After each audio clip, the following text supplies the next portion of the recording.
جناب احمد پاشا قادری صاحب رکن اسمبلی و معتمد مجلس اتحاد المسلمین، مولانا ظہیر الدین صوفی صاحب، شفیع قادری صاحب، اسد اللہ قادری صاحب، معزز حاضرین اکرام، میری عزتدار ماں اور بہنوں، بزرگان ملت، میرے غیور نوجوان ساتھیوں، مجلس اتحاد المسلمین کی جانب سے جلسہ شب قدر کا آن لائن کے ذریعے انعقاد عمل میں لایا جا رہا ہے، اور الحمدللہ ابھی آپ نے مجھ سے قبل سیرت افروز خطابات کو سنا۔ شیخ الجامع نظامیہ حضرت مولانا مفتی خلیل احمد صاحب دامت برکاتہ نے اپنا بصیرت افروز خطاب کیا، پھر مولانا ظہیر الدین صوفی صاحب نے، اور ابھی مجلس اتحاد المسلمین کے معتبر رکن اسمبلی نے شب قدر کے بارے میں اپنا بیان دیا، اپنا اظہار خیال کیا۔ عزیزان ملت، بزرگان ملت، میری عزتدار ماں اور بہنوں، ہم ماہ رمضان کے آخری عشرے میں ہیں، اور آخری عشرے کی 5 طاق راتوں میں سے آج الحمدللہ اللہ نے ہم کو زندہ رکھا، اور ہم آج 4 طاق رات میں آپ اور ہم آج شامل ہو چکے ہیں۔ جیسا کہ آپ اور ہم نے پڑھا، علماء دین کی زبانوں سے سنا کہ اللہ سبحانہ و تعالیٰ نے رمضان کے ماہ مبارک میں قرآن شریف کو نازل کیا، اور حدیث شریف میں آیا کہ اللہ کے رسول صلی اللہ علیہ وسلم نے فرمایا کہ رمضان کے آخری عشرے کی طاق راتوں میں شب قدر کو تلاش کیا جائے۔ امام ظہری فرماتے ہیں کہ علامہ قرطبی رحمۃ اللہ علیہ نے یہ تحریر فرمایا کہ اس کو شب قدر اس لیے کہتے ہیں کہ اللہ تعالیٰ نے اس میں ایک بڑی قدر و منزلت والی کتاب کو ایک بہت ہی بڑے قدر و منزلت والے رسول پر اور ایک بڑی قدر و منزلت والی امت کے لیے نازل فرمایا، اسی لیے اس کو شب قدر کہتے ہیں۔ اور اللہ کا شکر ہے کہ اس نے ہمیں یہ رات عطا کی ہے، جس کے تعلق سے بھی علماء دین نے ہم کو سمجھایا کہ یہ 1000 مہینوں سے افضل ہے۔ ابھی مفتی خلیل احمد صاحب نے یہ کہا کہ 1000 مہینوں سے افضل کا مطلب یہ ہے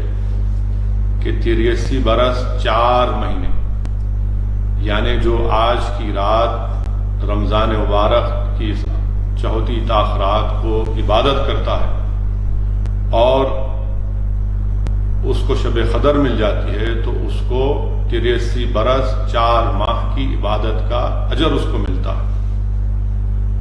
اور رسول اللہ صلی اللہ علیہ وسلم کی حدیث بھی شیخ الجامع نظامیہ مفتی خلیل احمد صاحب نے ہمارے سامنے بیان کیا کہ جب اللہ کے رسول صلی اللہ علیہ وسلم کو اپنی امت کی عمریں دکھائی گئی تو اللہ کے رسول صلی اللہ علیہ وسلم رنجیدہ ہو گئے،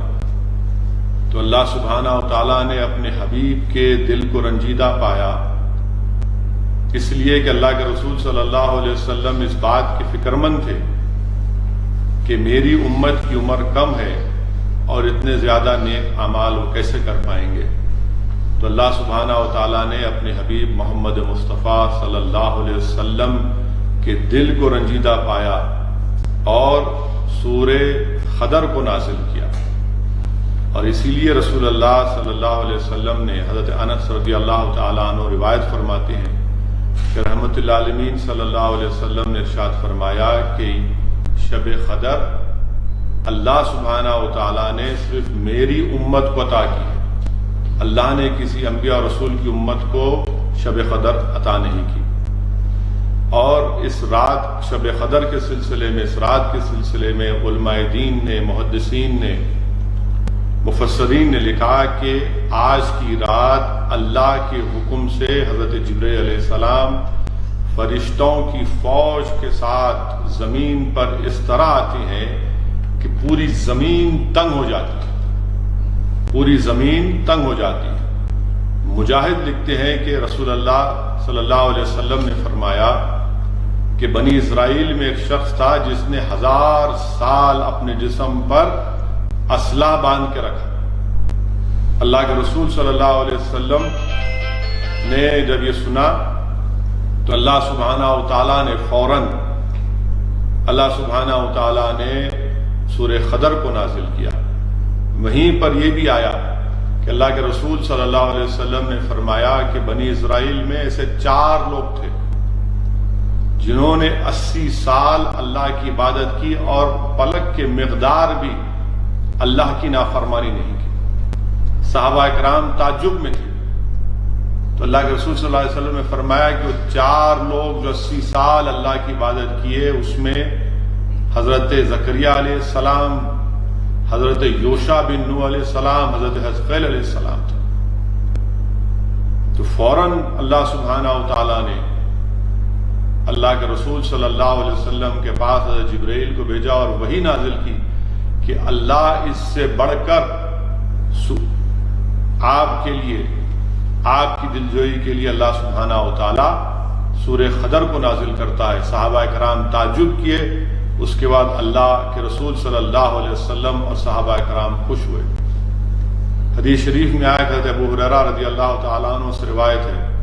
کہ اللہ کے رسول صلی اللہ علیہ وسلم نے فرمایا کہ جس نے شب قدر کے دن، شب قدر کی رات پورے اخلاص اور پورے احترام اور پورے انکساری کے ساتھ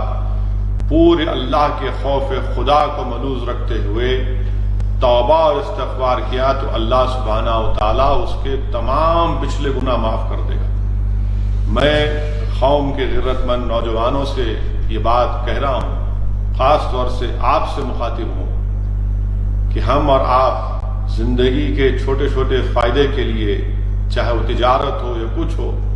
رات رات بھر ہم جاگتے ہیں کہ ہم کو اس میں منافع مل جائے گا، ہم کو اس سے فائدہ ہو جائے گا۔ میرے عزیز دوستوں اور بزرگوں، اگر رمضان کے ان تاخراتوں میں اگر ہم پورے خلوص اور اخلاص کے ساتھ ہم اللہ کی عبادت میں آج کی رات جاگتے ہیں، سیل فون کا مطالعہ کرتے ہوئے جاگنا عبادت نہیں ہے۔ سیل فون یا اسنیپ چیٹ یا انسٹاگرام یا سوشل میڈیا پر اپنے تصاویر پوسٹ کرنا یہ عبادت نہیں ہے، یہ جاگنا نہیں ہے۔ جاگنے کا مطلب یہ ہے میرے نوجوانوں کہ موٹر سائیکل پر بیٹھ کر یا محلے میں ٹھیٹھی ٹھاٹا کرنا جاگنا عبادت نہیں ہے۔ جاگنے کا مطلب یہ ہے کہ یہ تاخرات جو ہم کو اللہ کے فضل و کرم سے نبی کریم صلی اللہ علیہ وسلم کے صدقے طفیل میں ملی ہے، اس کو اللہ کی عبادت میں گزارے، اس کو اللہ کو راضی کرنے میں گزارے، اپنے گناہوں سے توبہ کرنے میں گزارے۔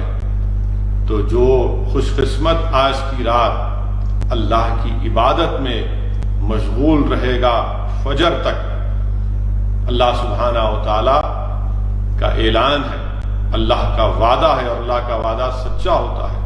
نبی کریم صلی اللہ علیہ وسلم کی حدیث ہے، آقا کا فرمان ہے کہ اللہ سبحانہ و تعالیٰ ان کے تمام گناہوں کو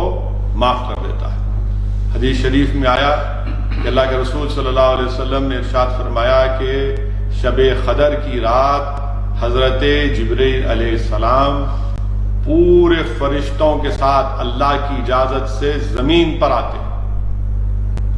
آتے اور جیسا کہ ابھی آپ نے سنا کہ جو کوئی بھی اللہ کی عبادت میں مشغول ہے، چاہے نماز پڑھ رہا ہو، نفل نمازیں پڑھ رہا ہو، یا بیٹھ کر یا کھڑے ہو کر اللہ کا ذکر کر رہا ہو، حضرت جبرائیل علیہ السلام اور تمام ملائکہ اس کی مغفرت کے لیے دعا کرتے ہیں۔ مفسرین نے اس حدیث شریف کے بارے میں لکھا کہ آخر کیا وجہ ہے کہ اللہ سبحانہ و تعالی اپنے حکم سے اپنی اجازت سے زمین پر فرشتوں کو کیوں بھیجتا ہے؟ کیا یہ فرشتے ہم گناہ گاروں کے گناہ بھی دیکھ لیں گے؟ تو حدیث شریف میں بلکہ امام رازی لکھتے ہیں اپنی تفسیر میں، امام رازی لکھتے ہیں کہ جب فرشتے لوح محفوظ پر نظر ڈال کر کسی کے اعمال کو دیکھتے ہیں، اس کی عبادتوں کی فہرست کو دیکھتے ہیں، اور جب اس کے گناہوں کے قریب اس کی فہرست طرف جاتے ہیں تو فوراً اللہ سبحانہ و تعالیٰ ان گناہوں پر پردہ ڈال دیتا ہے۔ تو فرشتے پکار کر کہتے ہیں کہ سبحان ہے وہ ذات جو اپنے بندوں کے عیبوں کو چھپاتا ہے۔ امام رازی رحمۃ اللہ علیہ لکھتے ہیں کہ فرشتے حضرت جبریل علیہ السلام کے ساتھ اللہ کے حکم سے زمین پر نازل ہوتے ہیں، کیونکہ فرشتوں میں ہم سے زیادہ عبادت، ہم سے زیادہ رکوع، انسان سے زیادہ رکوع، انسان سے زیادہ سجدہ، ہر چیز میں ہم سے زیادہ ہے۔ مگر امام رازی اپنی تفسیر میں لکھتے ہیں کہ اللہ فرشتوں کو یہ دکھانا چاہتا ہے کہ یہ وہ میرے بندے ہیں جو ایک اپنے بھائی کے لیے بھوکا رہ کر اس کو کھانا کھلاتے ہیں۔ فرشتے یہ دیکھ کر تعجب کرتے ہیں کہ خود بھوکا رہ رہا ہے اور دوسروں کو کھانا کھلا رہا ہے۔ فرشتے یہ دیکھ کر تعجب کرتے ہیں کہ رات کے اندھیرے میں اٹھ کر کوئی اللہ کے خوف سے اپنی آنکھوں سے آنسو بہا رہا ہے۔ فرشتے دیکھ کر تعجب کرتے ہیں کہ اللہ کے خوف سے گناہ گار اللہ سے اپنی گناہوں کی بھیک مانگ رہا ہے۔ تیسرا امام رازی یہ بتاتے ہیں کہ اللہ سبحانہ و تعالیٰ قرآن کریم میں یہ ارشاد فرماتا ہے کہ وہ جو کامیاب بندے، وہ جو نیک بندے جن کو اللہ جنت عطا کرے گا، تو جب جنت میں وہ جائیں گے تو فرشتے ان کو جنت میں آ کر سلام کریں گے، ان کو سلام کریں گے، ان کا استقبال کریں گے۔ تو اللہ یہ کہہ رہا ہے کہ میرے بندے دنیا میں ہی، جنت تو دور، میں دنیا میں ہی تجھے فرشتے آ کر تجھ کو سلام کریں گے۔ ایک اور وجہ امام رازی رحمۃ اللہ علیہ لکھتے ہیں کہ اللہ سبحانہ و تعالی اس بارے میں امام رازی لکھتے ہیں کہ جب حضرت جبرائیل علیہ السلام کے ساتھ زمین پر آتے ہیں اور آ کر دعا کرتے ہیں، تو اس وقت اگر کسی بندے کے، حدیث شریف کے الفاظ ہیں کہ اگر کسی بندے کے، کسی مسلمان کے رونگٹے کھڑے ہو جاتے ہیں، کسی کے رونگٹے کھڑے ہو جاتے ہیں اور اللہ کے خوف سے اس کے آنکھ میں آنسو آ جاتے ہیں، تو یہ سمجھیے کہ فرشتوں نے اس مسلمان سے مصافحہ کیا ہے۔ ایک اور وجہ بتائی گئی ہے کہ فرشتے اللہ کے حکم سے جبرائیل علیہ السلام کے ساتھ زمین پر اس لیے آتے ہیں کہ وہ زمین پر آ کر انسان کی سسکیوں کی آواز کو سنتے ہیں کہ اللہ کے خوف سے ایک مسلمان رو رہا ہے، وہ اس کے آنکھ سے اللہ کے خوف سے آنسو بہ رہے ہیں، تو اللہ ان فرشتوں کو مخاطب ہو کر فرماتا ہے کہ دیکھو یہ میرے بندے ہیں، جب میں ان کو بنا رہا تھا تو تم نے کہا تھا کہ اللہ تو ان کو کیوں بنا رہا ہے، زمین میں فساد کریں گے۔ میرے عزیز دوستوں اور بزرگوں، تو یہ حدیث شریف یہ بتا رہی ہے کہ آج کی رات فرشتے زمین پر اللہ کے حکم سے آتے ہیں جبرائیل علیہ السلام کے ساتھ، اور ان تمام لوگوں کے لیے مغفرت کرتے ہیں جو اللہ کی عبادت کر رہے ہیں، جو اللہ کا ذکر کر رہے ہیں۔ اور حدیث شریف میں آیا کہ رمضان مبارک کے تاخراتوں میں شب قدر کو پوشیدہ رکھا گیا۔ اس کو پوشیدہ رکھنے کے کئی وجوہات بتائی گئی۔ علماء کرام نے، مفسرین نے لکھا کہ اگر اللہ سبحانہ و تعالی یہ بتا دیتا کہ فلاں دن شب قدر ہے اور کوئی گناہ گار ہے اور اس دن اس رات میں گناہ کر دیتا، تو وہ شب قدر کے تقدس کو پامال کرے گا اور شب قدر کا مجرم ہو جائے گا۔ اس لیے اللہ سبحانہ و تعالیٰ نے شب قدر کو پوشیدہ رکھا، اور ہم کو حدیث شریف میں رسول اللہ صلی اللہ علیہ وسلم نے فرمایا کہ شب قدر کو رمضان کی تاخراتوں میں تلاش کرو۔ میرے عزیز دوستوں اور بزرگوں، علماء کرام نے، مفسرین نے یہ بھی لکھا کہ پوشیدہ رکھنے میں کئی وجہ ہیں۔ اللہ سبحانہ و تعالیٰ نے اپنے اسم اعظم کو پوشیدہ رکھا، اللہ سبحانہ و تعالیٰ نے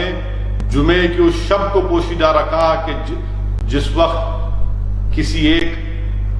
مسلمان کی دعا قبول ہوتی، تاکہ وہ ہر جمعے کے ہر وقت میں دعا کرتے رہے۔ اللہ سبحانہ و تعالیٰ نے موت اور قیامت کو پوشیدہ رکھا، اللہ سبحانہ و تعالیٰ نے موت اور قیامت کو اس لیے پوشیدہ رکھا کہ ہم زندگی بھر موت کے لیے تیار بھی رہیں اور نیک اعمال کرتے رہیں،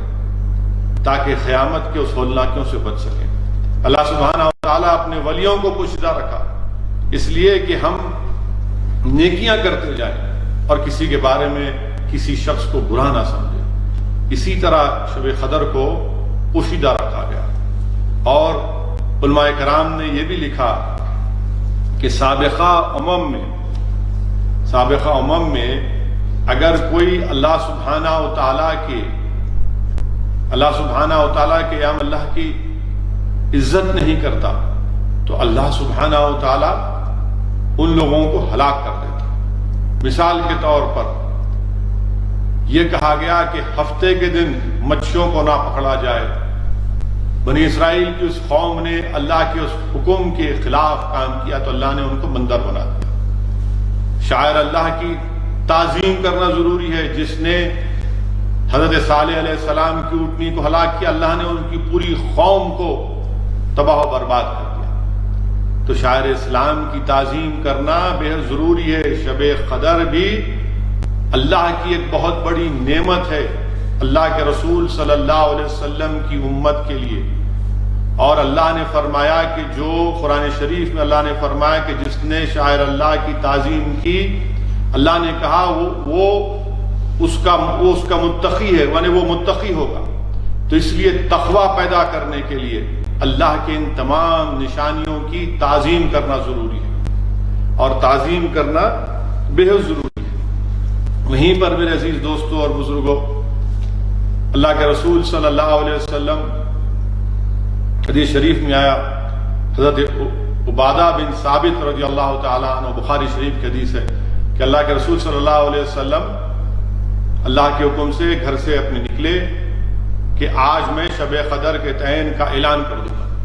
جب اللہ کے رسول صلی اللہ علیہ وسلم اپنے گھر سے باہر تشریف لائے تو آپ نے دیکھا کہ دو لوگ جھگڑا کر رہے تھے۔ اللہ کے رسول صلی اللہ علیہ وسلم نے رحمت اللہ علیہ صلی اللہ علیہ وسلم نے فرمایا کہ ان دونوں کے باہمی جھگڑے سے میں شب قدر کے تعین کا اعلان نہیں کروں گا۔ میرے عزیز دوستوں اور بزرگوں، میرے غیور نوجوان ساتھیوں، ہم تمام کو اپنے گریبان میں جھانک کر دیکھنا ہے کہ آج زمانے میں ہماری رسوائی اور پستی کس وجہ سے ہے۔ ہمارے زمانے میں رسوائی اور ہماری تمام چیزیں برائیوں کی جڑ یہ ہے کہ ہم باہمی جھگڑوں میں ملوث ہیں۔ ہم باہمی جھگڑوں میں ملوث تھے تو اللہ کے رسول صلی اللہ علیہ وسلم نے حدیث شریف میں آیا کہ صرف اس سال تک، علماء کرام نے لکھا صرف اس سال تک شب قدر کا تعین کا اعلان نہیں کیا۔ تو اس لیے بہت ضروری ہے کہ ہم اپنے آپسی جھگڑوں کو ختم کریں، اپنے اختلافات کو ختم کریں۔ دنیا میں جو آج ہم کو مسلمانوں کو رسوائی ہو رہی ہے وہ صرف آپسی جھگڑوں، باہمی جھگڑوں کی وجہ سے۔ ہمارے گھر میں جھگڑے، ہمارے رشتوں میں جھگڑے، ہمارے درسگاہوں میں جھگڑے، حد تو یہ کہ ہماری عبادت گاہوں میں جھگڑے پہنچ چکے ہیں۔ اس لیے بہت ضروری ہے کہ شب قدر کو اگر پانا ہے تو اپنے آپسی اختلافات کو بھی ختم کرنا بہت ضروری ہے۔ بعض لوگوں میں ایک غلط بات ہے کہ اللہ کے رسول صلی اللہ علیہ وسلم، محمد مصطفیٰ صلی اللہ علیہ وسلم کو شب قدر کب ہے نہیں معلوم تھا۔ بالکل غلط ہے، بالکل غلط ہے۔ اور میں نے علماء کرام کی قدموں کے پاس بیٹھ کر سنا ہوں کہ امام بدر الدین عینی رحمت اللہ علیہ شرح بخاری کی شرح میں حضرت سفیان بن امیہ رحمت اللہ علیہ رضی اللہ تعالیٰ عنہ سے روایت کرتے ہیں کہ اللہ سبحانہ و تعالیٰ نے محمد مصطفیٰ صلی اللہ علیہ وسلم کو شب قدر کے تعین کب ہے بتا چکا تھا، اور رسول اللہ صلی اللہ علیہ وسلم اپنے غلاموں کو بھی بتا چکے تھے کہ شب قدر کب ہے۔ ابو داؤد شریف کی حدیث ہے، حضرت عبداللہ بن انیس رضی اللہ تعالی عنہ، ابو داؤد شریف کی حدیث ہے کہ آپ